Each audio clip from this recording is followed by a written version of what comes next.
প্রতিটি সিগারেট মানুষের জীবন থেকে কেড়ে নেয় 20 মিনিট আয়ু।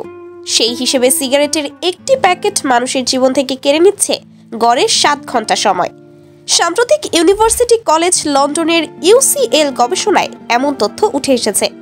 সিগারেটের ক্ষতি সম্পর্কে নতুন করে করা এই গবেষণার পর নতুন বছরে ধূমপায়ীদের অভ্যাসটি ত্যাগ করার আহ্বান জানিয়েছেন গবেষকরা।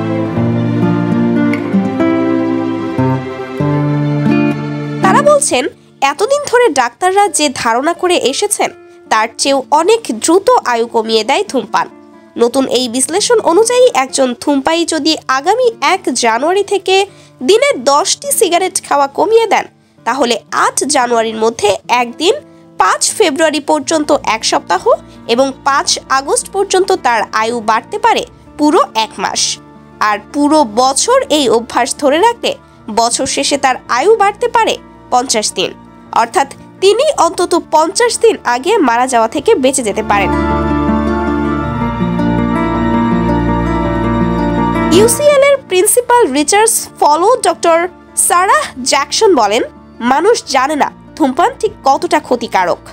একজন নিয়মিত ধূমপায়ী তার জীবনের প্রায় 1 দশক সময় ধূমপানের জন্য হারিয়ে ফেলেন। 2000 সালে BMJ এর গবেষণায় দেখা গিয়েছে একটি সিগারেট গড়ে প্রায় 11 মিনিট আয়ু হ্রাস করে। তবে জার্নাল অব এডিকশনে প্রকাশিত সর্বশেষ বিশ্লেষণে এই সংখ্যাটি প্রায় দ্বিগুণ হয়ে দাঁড়িয়েছে, পুরুষদের জন্য 17 এবং নারীদের জন্য 22 মিনিটে।